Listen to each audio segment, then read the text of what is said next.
Hello, welcome teachers club PSC. എല്ലാ പ്രിയപ്പെട്ട അധ്യാപക സുഹൃത്തുക്കൾക്കും ഉദ്യോഗാർത്ഥികൾക്കും ടീച്ചേഴ്സ് ക്ലബ് PSCയിലേക്ക് സ്വാഗതം. തമ്പനയിൽ നിങ്ങൾ കണ്ടിട്ടുണ്ടായിരിക്കും. ഇത് കുറച്ച് ദിവസം നിങ്ങൾ അറിഞ്ഞ കാര്യമായിരിക്കും. എന്നാലും ഒന്നും കൂടി അത് കേട്ടിട്ടില്ലാത്തവർക്ക് ഇപ്പോഴും ഇതിന്റെ പേരിൽ സംശയമായിരിക്കുന്നവർക്ക് വേണ്ടിയിട്ട് കൂടിയാണ് ഈ ഒരു വീഡിയോ. ഞാൻ എപ്പോഴും പറയാമെന്നുള്ളതുപോലെ തന്നെ എല്ലാവരും ഈ വീഡിയോ ഷെയർ ചെയ്ത് കൊടുക്കുക. അറിഞ്ഞാത്തവര് നോട്ടിഫിക്കേഷൻസ് കാര്യങ്ങളെല്ലാം നോക്കുക. ഓക്കെ, അപ്പം എന്താണ് ഇതിന്റെ പൊരുൾ എന്ന് പറയുന്നതിന് തൊട്ട് മുമ്പ് ഞാനൊരു കാര്യം പറയാം. നമ്മുടെ CTET അവസാന ദിവസം നാളെയാണ് അപ്ലൈ ചെയ്യാനുള്ള. അപ്പൊ എല്ലാവരും എന്തുകൊണ്ടാണ് CTET കുറിച്ച് KTET കുറിച്ച് ഇത്രയും കാര്യങ്ങൾ പറയുന്നത് എന്നുള്ളത് ഈ വീഡിയോയുടെ ബാക്കിയുള്ള കാര്യങ്ങൾ കേൾക്കുമ്പോൾ നിങ്ങൾക്ക് മനസ്സിലാവും. ഓക്കെ, അപ്പൊ നാളെ തീർച്ചയായിട്ടും ഇതുവരെ അപ്ലൈ ചെയ്തിട്ടില്ലാത്തവർ അപ്ലൈ ചെയ്യുക. അതായത് ഒന്നും കൂടി ഞാൻ പറഞ്ഞു തരുന്നു, CTET യോഗ്യതയുള്ളവർക്ക് KTET 1 and 2. ഓക്കെ, അതായത് KTET 1 and 2 തുല്യമാണ്. KTET 1 and 2 തുല്യമാണ് CTET 1 and 2 എന്ന് പറയുന്നത്. ഓക്കെ, ഏതെങ്കിലും ഒന്ന് നിങ്ങൾ നേടിയേ മതിയാവും. ഒന്നില് CTET 1 or KTET 1, അല്ലെങ്കിൽ CTET 2 or KTET 2. ഓക്കെ, അപ്പൊ എന്തുകൊണ്ടും KTET-നേക്കാളും വളരെ സിമ്പിൾ ആയിട്ട് നമുക്ക് ക്യാച്ച് ചെയ്യാൻ പറ്റുന്ന ഒരു എക്സാം ആണ് CTET 1 ഉം 2 എന്ന് പറയുന്നത്. രണ്ടും തമ്മിൽ യാതൊരു വിധമായിട്ടുള്ള വ്യത്യാസവും ഇല്ല എന്നുള്ള കാര്യം കൂടി നിങ്ങൾ ഓർക്കുക. മലയാളവും നിങ്ങൾക്ക് ഓപ്ഷനായിട്ട് തിരഞ്ഞെടുക്കാനുള്ള എല്ലാ സംഗതികളും CTET-ലും ഉണ്ട്. ഓക്കെ, ഇനി അതുപോലെ തന്നെ ഈ CTET ക്ലാസ്സുകൾ നാളെ മുതൽ റെഗുലർ ക്ലാസ്സുകൾ, ഓറിയന്റേഷൻ ക്ലാസ്സുകൾ ഇപ്പൊ നടന്നുകൊണ്ടിരിക്കുന്നത്. നമ്മള് ജൂൺ 9 മുതൽ ജൂൺ 9 മുതൽ CTET റെഗുലർ ക്ലാസ്സുകൾ ആരംഭിക്കുകയാണ്.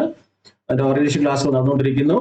ഓക്കെ, അപ്പൊ CTET ക്ലാസ്സുകൾ ജോയിൻ ചെയ്യുന്നതിന് വേണ്ടി നിങ്ങൾക്ക് ഈ നമ്പറിൽ 77 36 75 04 73 എന്ന് പറയുന്ന ഈ നമ്പറിൽ വാട്സപ്പിലൂടെയോ അല്ലാതെ വിളിച്ചോ നിങ്ങൾക്ക് അഡ്മിഷൻ എടുക്കാവുന്നതാണ്. ഓക്കെ, അതുപോലെ തന്നെ ഒരു കാര്യം ഇതിന്റെ കൂടെ പറഞ്ഞോട്ടെ, കഴിഞ്ഞ EMRS, NVS, KVS ഇതിന്റെയൊക്കെ സെക്കൻഡ് അതിന്റെ റിസൾട്ട് ഉടനെ തന്നെ പ്രതീക്ഷിക്കാം. അതിനെക്കുറിച്ചുള്ള ഒരു ഡീറ്റെയിൽ വീഡിയോ നിങ്ങൾക്ക് വേണ്ടി അപ്ഡേറ്റ് ചെയ്യുന്നുണ്ട്. അതുപോലെ തന്നെ CTET കുറിച്ചുള്ള ഡീറ്റെയിൽഡ് ആയിട്ടുള്ള അത് ട്രാക്ക് ചെയ്യുന്ന രീതിയും അതിന്റെ സിലബസ്, സ്ട്രക്ചർ, പാറ്റേൺസ് എല്ലാം ഡീറ്റെയിൽസ് ആയിട്ട് അപ്ഡേറ്റ് ചെയ്യുന്നുണ്ട്. അതുപോലെ തന്നെ ഹൈക്കോർട്ട് വിധി പുതുതായിട്ട് വന്ന അതിനെക്കുറിച്ചുള്ള ഒരു വീഡിയോ അപ്ഡേറ്റ്സ് വരുന്നുണ്ട്. അതിന്റെ ഭാഗമായിട്ടാണ് ഈ വീഡിയോ ഞാൻ ചെയ്തിരിക്കുന്നത്. അതോടൊപ്പം തന്നെ നമ്മുടെ KVS, NVS, EMRS, അതില് EMRS, അതുപോലെ തന്നെ EMRS 3.0, അതുപോലെ തന്നെ AES, atomic energy education society സ്കൂളിൽ സമഗ്ര ശിക്ഷ അഭിയാൻ, ഇതിന്റെയൊക്കെ എക്സാമുകൾ ഉടൻ തന്നെ ഒക്ടോബറോട് കൂടി വിളിക്കും. അപ്പൊ ഇതിന്റെയും ഒരു ലോങ് ടേം ബാച്ച് ആരംഭിച്ചിട്ടുണ്ട്. അതിൽ ജോയിൻ ചെയ്യുന്നവർക്ക് ജോയിൻ ചെയ്യാം. ഈ നമ്പറിൽ തന്നെ കോൺടാക്ട് ചെയ്താൽ മതി. ഇതിന്റെയും ഓറിയന്റേഷൻ ക്ലാസ്സുകളാണ് ഇപ്പോൾ നടന്നുകൊണ്ടിരിക്കുന്നത്. റെഗുലർ ക്ലാസ് മറ്റന്നാൾ മുതൽ 11 തീയതി മുതൽ റെഗുലർ ക്ലാസ്സുകളും സ്റ്റാർട്ട് ചെയ്യുന്നുണ്ട്. EMRS, AES, SSA തുടങ്ങിയ ക്ലാസ്സുകൾക്ക് വേണ്ടി. അതിന്റെ കൂടെ തന്നെ KV, NVയും കൂടി അടുത്ത 2027 വിളിക്കുന്ന KVS, NVS അതിന്റെയും എല്ലാം കൂടെ ചേർത്തിട്ടാണ് ഈ ലോങ് ടേം ബാച്ച് നമ്മൾ ആരംഭിച്ചിരിക്കുന്നത്. ഓക്കെ, അപ്പൊ ഇതിനൊക്കെ അഡ്മിഷൻ എടുക്കാൻ താല്പര്യമുള്ളവർ ഈ നമ്പറുമായിട്ട് കോൺടാക്ട് ചെയ്യാവുന്നതാണ്. അതുപോലെ ഒത്തിരി മറ്റുള്ള PSC നോട്ടിഫിക്കേഷൻസ് ധാരാളമായിട്ട് വന്നിട്ടുണ്ട്. ഗേൾസിന് മാത്രം അപ്പിയർ ചെയ്യാൻ പറ്റുന്ന എക്സാമുകളുണ്ട്. അതുപോലെ PG-കാർക്ക് വേണ്ടി മാത്രമായിട്ടുള്ള എക്സാമുകളുണ്ട്. അതിന്റെയൊക്കെ നോട്ടിഫിക്കേഷൻസ് ഞാൻ ഒന്നും കൂടി ഡീറ്റെയിൽ ചെയ്തു തരാം. അപ്പൊ നമുക്ക് ഇത് നോക്കാം. ഇതിലേക്ക് വരാം, സമയം കളയാതെ ഇതിലേക്ക് വരാം. LP-UP യോഗ്യതകൾ മാറ്റം വന്നു. ഞെട്ടണ്ട, മാറ്റം വന്നു എന്ന് പറയുമ്പോൾ അതില് സുപ്രീം കോടതി വിവക്ഷിക്കാത്ത കുറെ കാര്യങ്ങളാണ്. അപ്പൊ അതുകൊണ്ട് അതിന്റെ കാര്യങ്ങളിലേക്ക് കടക്കാം. നമുക്ക് എന്താണ് സുപ്രീം കോടതി വിവക്ഷിക്കാതെ പോയത്? അതുകൊണ്ട് തന്നെ നമ്മുടെ LP-UP, കേരള PSC നടത്തുന്ന LP-UPയിലേക്ക് വന്നിരിക്കുന്ന മാറ്റങ്ങൾ എന്തൊക്കെയാണെന്നുള്ളത് നമുക്ക് നോക്കാം. അതില് നമ്മുടെ LPST നമ്മൾ എടുത്തു കഴിഞ്ഞാല് LPST, അതായത് ലോവർ പ്രൈമറി സ്കൂൾ ടീച്ചേഴ്സിന്റെ ക്വാളിഫിക്കേഷൻ നമ്മൾ എടുത്തു കഴിഞ്ഞാൽ നോർമൽ ആയിട്ടുള്ള നമ്മുടെ ക്വാളിഫിക്കേഷൻ എന്ന് വെച്ചാൽ +2 വേണം. അതുപോലെ തന്നെ ഒന്നുകിൽ TTC or DLED അല്ലെ, TTC or DLED എന്ന് പറയുന്നത്. അതുപോലെ തന്നെ KTET 1 or 2 എന്ന് പറയുന്നത്. KTET 1 അല്ലെങ്കിൽ കേട്ടിട്ടു. അടിസ്ഥാനപരമായിട്ടുള്ള ക്വാളിഫിക്കേഷൻ എന്ന് പറയുന്നത് LPSC ക്വാളിഫിക്കേഷൻ എന്ന് പറയുന്നത് +2 TTC DLED കേറ്ററ്റ് 1 അല്ലെങ്കിൽ 2 ഏതെങ്കിലും ഒന്ന് മതി. കേറ്ററ്റ് 1 2 ഏതെങ്കിലും ഒന്ന് ഉണ്ടെങ്കിൽ നമുക്ക് എന്ത് ചെയ്യാൻ പറ്റും? LPSC അപ്ലൈ ചെയ്യാൻ പറ്റും. ഇത് എന്താണ് ഞാൻ മുന്നേ പറഞ്ഞ കാര്യങ്ങളിൽ നിന്നുള്ള വിവക്ഷ എന്ന് വെച്ച് കഴിഞ്ഞാല് കേറ്ററ്റ് 1 2 നിങ്ങൾക്ക് ഇല്ല എന്ന് വിചാരിച്ചോളൂ. ഈ കേറ്ററ്റ് 1 2 ഇല്ലാത്തവർക്ക് CTET ഉപയോഗിച്ചും ഈ പരീക്ഷ എഴുതാം. CTET മതി നിങ്ങൾക്ക്. CTET 1 or CTET 1 or 2 CTET 1 or 2 ഉള്ളവർക്കും LPSC എക്സാമിന് അപ്ലൈ ചെയ്യാം. അതാണ് അതിന്റെ ക്വാളിഫിക്കേഷൻ. നിലവില് ക്വാളിഫിക്കേഷൻ ഇല്ലാത്ത ടീച്ചേഴ്സ്, ഇപ്പൊ വർക്ക് ചെയ്തുകൊണ്ടിരിക്കുന്ന ടീച്ചേഴ്സിന് വേണ്ടി എക്സാം നടക്കാൻ പോയില്ല, അവർക്കും ഈ എക്സാം എഴുതിയെടുത്തു കഴിഞ്ഞാൽ യോഗ്യത നേടാം. CTET എഴുതിയെടുത്തു കഴിഞ്ഞാൽ യോഗ്യത നേടാം. നാളെപ്പടിയുള്ള അപ്ലൈ ചെയ്തോളൂ. ഇനി ഇതിൽ നിങ്ങൾ പറയുമ്പോഴത്തേക്ക് കുറെ കാര്യങ്ങൾ ഇതിനു മുമ്പ് ഉണ്ടായിരുന്നു. കേരള PSC നോട്ടിഫിക്കേഷൻ പറയുമ്പോഴത്തേക്ക് ഉയർന്ന യോഗ്യതയുള്ളവരുടെ കാര്യം അല്ലേ? ഉയർന്ന യോഗ്യതയുള്ളവരുടെ കാര്യം. ഉയർന്ന യോഗ്യത എന്ന് പറയുമ്പോൾ അതായത് ഉയർന്ന യോഗ്യതയായിട്ട് കേരള PSC മുൻ കാലഘട്ടങ്ങളിൽ പറഞ്ഞിരുന്ന കാര്യങ്ങൾ എന്തൊക്കെയാണെന്ന് വെച്ച് കഴിഞ്ഞാൽ നമ്മുടെ MPhil, MEd അങ്ങനെയൊക്കെയുള്ള PhD, സെറ്റ്, അതുപോലെ തന്നെ നെറ്റ്, അതുപോലെ തന്നെ PhD ഇവരുടെയൊക്കെ ഉയർന്ന യോഗ്യതയായിട്ട് പരിഗണിച്ചിരുന്നു. പക്ഷേ ഇത്തരത്തിൽ യോഗ്യത നേടിയവരുടെ അല്ലെങ്കിൽ യോഗ്യത നേടിയ അധ്യാപകരുടെ കാര്യത്തിൽ സുപ്രീം കോടതി വ്യക്തത അറിയിച്ചിട്ടില്ല. അതുകൊണ്ട് തന്നെ നിലവിലുള്ള ഇനി വരാൻ പോകുന്ന കേരള PSCയുടെ LPSC നോട്ടിഫിക്കേഷനിൽ വരാൻ പോകുന്ന യോഗ്യത എന്ന് പറയുന്നത് ഇതൊന്നുമുള്ളവർ കേട്ടിട്ടില്ലാതെ, കേറ്ററ്റ് 1 2 ഇല്ലാതെ അല്ലെങ്കിൽ CTET 1 2 ഏതെങ്കിലും ഒന്നില്ലാതെ നിങ്ങൾക്ക് LPSCക്ക് അപ്ലൈ ചെയ്യാൻ പറ്റത്തില്ല. ഓക്കെ, LP ടീച്ചറിന് അപ്ലൈ ചെയ്യാനായിട്ട് പറ്റത്തില്ല. അല്ല, നിങ്ങളുടെ ഉയർന്ന തുക സെറ്റ് നെറ്റൊക്കെ വെച്ചുകൊണ്ട് ഒരിക്കലും അപ്ലൈ ചെയ്യാനായിട്ട് പറ്റത്തില്ല എന്നുള്ള കാര്യം ഓർക്കുക. ഓക്കെ, ഇനി അതും കെട്ടിപ്പിടിച്ച് നിങ്ങൾ ഇരിക്കേണ്ട കാര്യം ഇല്ല. ഓക്കെ, അപ്പൊ എത്രയും പെട്ടെന്ന് കേറ്ററ്റോ CTET നേടുക എന്നുള്ളതാണ് LPSCയുടെ കാര്യം. ഇനി UPSCയുടെ കാര്യത്തിലേക്ക് വരുമ്പോഴത്തേക്ക്, നമ്മുടെ അപ്പർ പ്രൈമറി സ്കൂളിന്റെ UPയുടെ കാര്യത്തിലേക്ക് വരുമ്പോഴത്തേക്ക് എന്താണ് UPSCയുടെ ക്വാളിഫിക്കേഷൻ നമുക്കറിയാം. ഒന്നാമത്തെ ക്വാളിഫിക്കേഷൻ ഒന്നുകിൽ +2 അല്ലെങ്കിൽ TTC അല്ലെങ്കിൽ DLED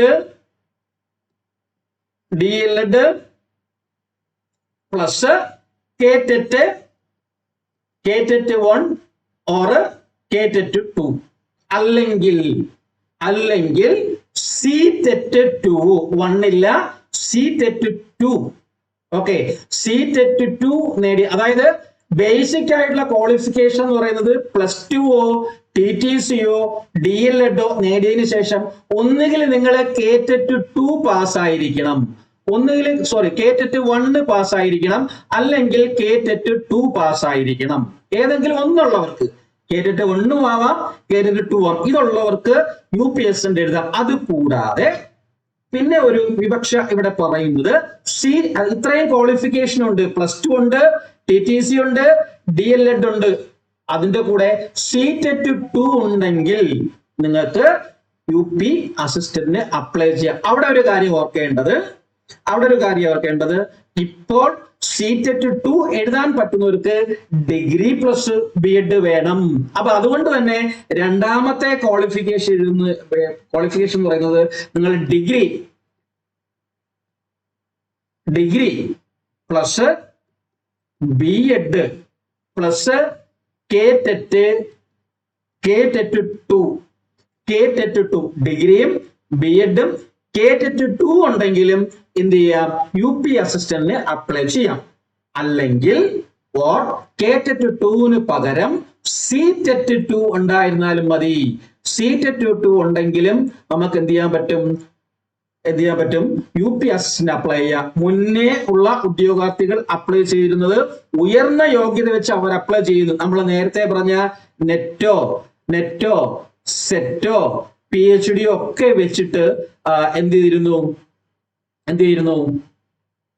അല്ലെങ്കിൽ MPhil അല്ലെങ്കിൽ MPhil ഇങ്ങനെയൊക്കെ ഉള്ള ഉയർന്ന ക്വാളിഫിക്കേഷൻ വെച്ചുകൊണ്ട് UP അസിസ്റ്റന്റിനെ അവർ അപ്ലൈ ചെയ്തിരുന്നു. ഇനി മുതൽ എന്ത് ചെയ്യാൻ പറ്റത്തില്ല, ഉയർന്ന ക്വാളിഫിക്കേഷൻ ഉള്ളവർക്ക് എന്ത് ചെയ്യാൻ പറ്റത്തില്ല. അതായത് കേറ്ററ്റോ സീറ്ററ്റോ ഇല്ലാതെ തീർത്തു പറയുന്നുണ്ട്, കേറ്ററ്റ് ഉള്ളവര് അല്ലെങ്കിൽ സീറ്ററ്റ് ഉള്ളവര് മാത്രം എന്ത് എഴുതിയാൽ മതി, LP UP എഴുതിയാൽ മതി. ഓക്കെ, അത് ബാക്കിയുള്ള HSCയുടെ കാര്യമാണ്, അത് പിന്നീട് അതിലേക്ക് പോവാം. ഓക്കെ, അപ്പൊ ഇതാണ്. അപ്പൊ ഉയർന്ന യോഗ്യതകളൊന്നും പരിഗണിക്കുന്നില്ല എന്നുള്ളതാണ് യാഥാർത്ഥ്യമായിട്ടുള്ള കാര്യം. ഓക്കെ, അപ്പം ദയവായിട്ട് എനിക്ക് നെറ്റ് ഉണ്ട്, സെറ്റ് ഉണ്ട്, PhD ഉണ്ട്, MPhil ഉണ്ട്, ഞാൻ കഴിഞ്ഞ വർഷം എഴുതിയതാണല്ലോ എന്ന് വിചാരിച്ചിട്ട് ഇനി അടുത്ത 2026 ഡിസംബറിൽ വിളിക്കുമെന്ന് പറയുന്നത് നമുക്ക് അറിയാൻ വയ്യ, ഒരു ഇൻഫർമേഷൻ വന്നിട്ടില്ല. അല്ലെങ്കിൽ 2027 വിളിക്കുന്ന അടുത്ത LPST UPSTയിൽ നിങ്ങൾക്ക് അപ്ലൈ ചെയ്യണമെങ്കിൽ ഈ ഉയർന്ന യോഗ്യതയുള്ളവര് എത്രയും പെട്ടെന്ന് പോയിട്ട് കേറ്ററ്റോ സീറ്ററ്റോ പാസ്സാവുക. സീറ്ററ്റ് ആണെങ്കിൽ സീറ്ററ്റ് 2 പാസ്സാവുക, അല്ലെങ്കിൽ കേറ്ററ്റ് 2 പാസ്സാവുക. അല്ലാതെ കേറ്ററ്റ് 3 ഉണ്ടെന്ന് വിചാരിച്ചിട്ട് നിങ്ങൾക്ക് UP അസിസ്റ്റന്റിന് അപ്ലൈ ചെയ്യാൻ പറ്റത്തില്ല. ഓക്കെ, ഇതാണ് നമ്മുടെ പുതുക്കിയ യോഗ്യത അല്ലെങ്കിൽ പുതുക്കിയ കേരള PSCയുടെ LP UPയുടെ യോഗ്യത വിവരങ്ങൾ എന്ന് പറയുന്നത്. ഓക്കെ, അപ്പം സുപ്രീം കോടതിയുടെ പുതിയ വിധി അനുസരിച്ചുകൊണ്ട് ഉയർന്ന യോഗ്യതകളൊന്നും പരിഗണിക്കപ്പെടുന്നില്ല. അതായത് സുപ്രീം കോടതി പറയുന്നു, സുപ്രീം കോടതി കേറ്ററ്റ് പുനഃപരിശോധന ഹർജികൾ തള്ളിക്കൊണ്ട്, വിവിധ സംസ്ഥാനങ്ങൾ കൊടുത്ത പുനഃപരിശോധന ഹർജികൾ തള്ളിക്കൊണ്ട്, അല്ലെങ്കിൽ സുപ്രീം കോടതി തള്ളിയതിനു ശേഷം, സുപ്രീം കോടതി റിവ്യൂ ഹർജികൾ തള്ളിയതിനു ശേഷം കൃത്യമായിട്ട് പറയുന്നുണ്ട്, എന്താണ്, ടെറ്റ് പാസ്സായിരിക്കണം. ടെറ്റ് ഇല്ലാത്തവർക്ക് ടെറ്റ് പാസ്സാകാനായിട്ട് അല്ലെങ്കിൽ സീറ്ററ്റ് പാസ്സാകാനായിട്ട് മുന്നേ 2 വർഷം കൊടുത്തിരുന്നു, ഇപ്പോൾ അത് 3 വർഷമാക്കി മാറ്റിയിട്ടുണ്ട്. അതിനെക്കുറിച്ചൊരു ഡീറ്റെയിലിംഗ് ആയിട്ടുള്ള വീഡിയോസ് ചെയ്തിട്ടുണ്ട്, അതുകൂടെ അപ്ഡേറ്റ് ചെയ്യും. 2028 ഓഗസ്റ്റ് 31 മുമ്പ് കേറ്ററ്റോ സീറ്ററ്റോ നേടിയിരിക്കണം നിലവിലുള്ള അധ്യാപകര്. നിലവിൽ ഇനി പരീക്ഷ എഴുതണമെങ്കിലും ഉയർന്ന യോഗ്യതയൊക്കെ കൊണ്ട് കാട്ടിൽ കളഞ്ഞോളൂ.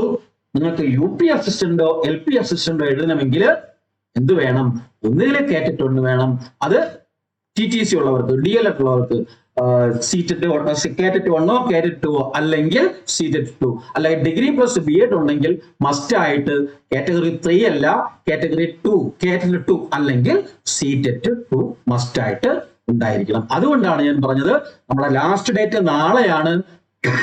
ഇതുവരെ കേറ്ററ്റ് ഇല്ലാത്ത ഉയർന്ന യോഗ്യതയുള്ളവരൊക്കെ എത്രയും പെട്ടെന്ന് നാളെ തന്നെ അല്ലെങ്കിൽ ഇന്ന് തന്നെ എന്ത് ചെയ്യുക, ആ സീറ്ററ്റിന് അപ്ലൈ ചെയ്തിട്ട് ആ പരീക്ഷ എഴുതുക. എന്തുകൊണ്ട് വളരെ സിമ്പിൾ ആയിട്ട് നിങ്ങൾക്ക് ക്രാക്ക് ചെയ്യാൻ പറ്റും. മലയാളവും നിങ്ങൾക്ക് ഒരു വിഷയമായിട്ട് തിരഞ്ഞെടുത്ത് എഴുതാൻ പറ്റും. ബാക്കി സയൻസുകാർക്കാണെങ്കിൽ മാത്സും സിമ്പിൾ ആയിട്ടുള്ള 5, 6, 7 ക്ലാസ്സുകളിലെ NCERT സിലബസിൽ വരുന്ന മാത്സും സയൻസും സോഷ്യലൊക്കെയാണ് അതിൽ പഠിക്കാനുള്ളത്. പിന്നെ കുറച്ച് CDP ചൈൽഡ് ഡെവലപ്മെന്റ് സൈക്കോളജി, പിന്നെ ഇംഗ്ലീഷ് മലയാളം, ഇത്രയേ ഉള്ളൂ. വളരെ സിമ്പിൾ ആയിട്ട് നമുക്ക് സീറ്ററ്റ് ക്രാക്ക് എടുക്കാൻ പറ്റും. ഓക്കെ, അതിനെപ്പറ്റി കൂടുതൽ വിവരങ്ങൾ എന്തെങ്കിലും അറിയണമെങ്കിൽ നിങ്ങൾ ഈ നമ്പറുമായിട്ട് കോൺടാക്ട് ചെയ്താൽ മതി. 77 36 75 0473. ഓക്കെ, അപ്പം ഇത് തീർച്ചയായിട്ടും നിങ്ങൾ നിങ്ങളുടെ സുഹൃത്തുക്കളിലേക്ക് ദയവായിട്ട് ഷെയർ ചെയ്ത് കൊടുക്കുക. ഓക്കെ, ഇനി പഴയ നമുക്ക് നെറ്റ് സെറ്റ് ഒക്കെ ഉണ്ടെന്ന് പറഞ്ഞിരിക്കരുത്. കേട്ടിട്ട് പാസ്സാവും എങ്കിൽ മാത്രമേ വരുന്ന UPSC എഴുതാൻ പറ്റുള്ളൂ. അപ്പം UPSC വരുന്നതിന് മുമ്പ് UPLP വരുന്നതിന് മുമ്പ് വന്നിരിക്കുന്ന ഒരു എക്സാം ആണ് സീറ്ററ്റ്. അത് കളയരുത്. നാളെ തന്നെ ഫസ്റ്റ് ആയിട്ട് എത്രയും പെട്ടെന്ന് രാവിലെ മുതൽ അപ്ലൈ ആയിട്ട് തുടങ്ങും, അല്ലെങ്കിൽ ലാസ്റ്റ് ഡേറ്റ് ആണ്. സിസ്റ്റം ഹാങ് ആവും, സൈറ്റ് ഹാങ് ആവും. അപ്പൊ എത്രയും പെട്ടെന്ന് അപ്ലൈ ചെയ്ത് വിടുക. ഇനി അതിൽ നിന്ന് പഠിക്കുവാൻ, ഒരു കോഴ്സിന് ചേർന്ന് പഠിക്കുവാൻ താല്പര്യം ഉണ്ടെങ്കിൽ ഈ നമ്പറിൽ 77 36 75 0473 നമ്പറുമായിട്ട് നിങ്ങൾക്ക് കോൺടാക്ട് ചെയ്ത് നമ്മുടെ ക്ലാസ്സുകൾ, ഓറിയന്റേഷൻ ക്ലാസ്സുകൾ, EMRSന്റെയും IESന്റെയും SSCയുടെ ഒക്കെ ലോങ് ടേം ഓറിയന്റേഷൻ നടന്നുകൊണ്ടിരിക്കുന്നുണ്ട്. സീറ്ററ്റിന്റെയും ഓറിയന്റേഷൻ നടന്നുകൊണ്ടിരിക്കുന്നുണ്ട്. നാളെ മുതൽ സീറ്ററ്റിന്റെ റെഗുലർ ക്ലാസ്സുകൾ ആരംഭിക്കും. മറ്റന്നാൾ മുതൽ ലോങ് ടേം ബാച്ചിന്റെ, അതായത് EMRSന്റെയും IESന്റെയും SSCയുടെ ഒക്കെ ലോങ് ടേം ബാച്ച്, KVS NVSന്റെ ഒക്കെ ലോങ് ടേം ബാച്ചും മറ്റന്നാൾ മുതൽ സ്റ്റാർട്ട് ചെയ്യുന്നുണ്ട്. ഓക്കെ, അപ്പൊ ഇതിനെ പറ്റിയുള്ള ഇതിന്റെയൊക്കെ വാട്സ്ആപ്പ് ഗ്രൂപ്പുകളുടെയൊക്കെ ലിങ്ക് ഈ വീഡിയോയുടെ ഡിസ്ക്രിപ്ഷൻ ബോക്സിൽ താഴെ കൊടുത്തിട്ടുണ്ട്. തീർച്ചയായിട്ടും ജോയിൻ ചെയ്യുന്നവർക്ക് ഒന്നുകിൽ ഈ നമ്പറിലോ അല്ലെങ്കിൽ ഗ്രൂപ്പിലൊക്കെ ജോയിൻ ചെയ്തിട്ട് ഫീസിന്റെയും മറ്റു സ്ട്രക്ചേഴ്സിന്റെ ഒക്കെ ഡീറ്റെയിൽസ് അറിയും. എല്ലാ കോഴ്സുകളുടെയും ഫീസ് 50% നിങ്ങൾക്ക് റെഡ്യൂസ് ചെയ്ത് തന്നിട്ടുണ്ട്. ഓക്കെ, അപ്പൊ ഇത്രയും കാര്യങ്ങളാണ് ഈ വീഡിയോയുമായിട്ട് ബന്ധപ്പെട്ട് പറയാനുള്ളത്. അപ്പൊ ഞാൻ ആദ്യം പറഞ്ഞ പോലെ എല്ലാവരും തീർച്ചയായിട്ടും എന്ത് ചെയ്യുക, വീഡിയോ മാക്സിമം ഷെയർ ചെയ്യുക, ലൈക്ക് ചെയ്യുക, അതുപോലെ ഹൈപ്പ് ചെയ്യുക. ഓക്കെ, അപ്പൊ ഇത്രയും കാര്യങ്ങളെ പറയാനുള്ളൂ. Thank you. വന്ദേ മാതരം. ജയ് ഹിന്ദ്.